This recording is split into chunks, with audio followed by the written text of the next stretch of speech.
Friends, तर आज आपण बनवत आहोत चिकन शेवगा सूप। तर त्यासाठी मी हे व्हेजिटेबल्स कापून घेतलेले आहे। शिमला मिर्च, कांदा, टोमॅटो, गोबी, गाजर, लसूण पाकळ्या घेतलेल्या आहेत, थोडंसं अद्रक घेतलेलं आहे आणि थोडासा टोमॅटो घेतलेला आहे।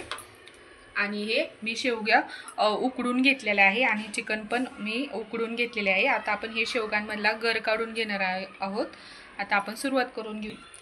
तर आपण आता गॅस पेटवून घेऊया।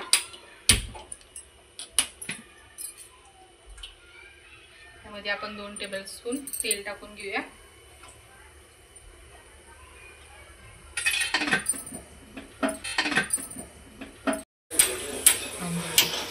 आता आपण त्यामध्ये कांदा टाकून घेऊया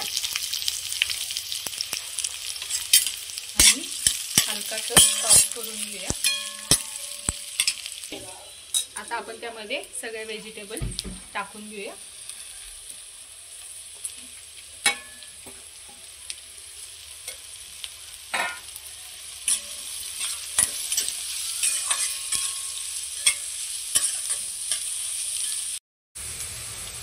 आता आपण त्यामध्ये हे ग्रीन चिली सॉस टाकून घेऊया 2 चमचे। आपण त्याच्यामध्ये रेड चिली सॉस टाकून घेऊया 2 चमचे।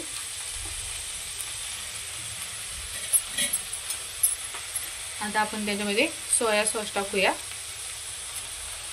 2 चमचे आणि आता आपण चांगलं स्टर करून घेऊया। तर बघा, मी आता ह्या भाज्या अशा हलक्या टॉस करून घेतल्या आहे या सॉस मध्ये। आता आपण त्यामध्ये पाणी टाकून घेऊया।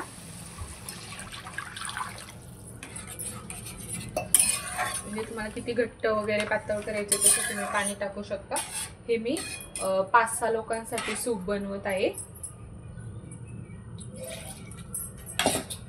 आता आपण त्यामध्ये हे 2 चमचे कॉर्नफ्लॉवरची सरी करून घेतली होती मी, ती आपण हे घट्टपणा येण्यासाठी त्यामध्ये टाकून घेऊया।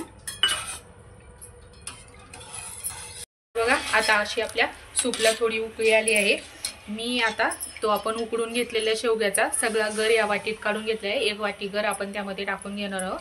आपण आता हाय प्रोटीन रिच सूप बनवत आहोत। शेवगा, चिकन मध्ये पण खूप प्रोटीन असतात। शेवगामध्ये तर तुम्हाला माहितीच आहे किती प्रोटीन असतात। हे मी चिकनचे तुकडे थोडे असे स्मॅश करून घेतले आहे, ते आपण त्यामध्ये टाकून घेऊया। आणि आता आपण याला 1-2 उकळी आता काढून घेऊया छान त्याला। आपले असे चिकन शेवगा सूप तयार झाले आहे।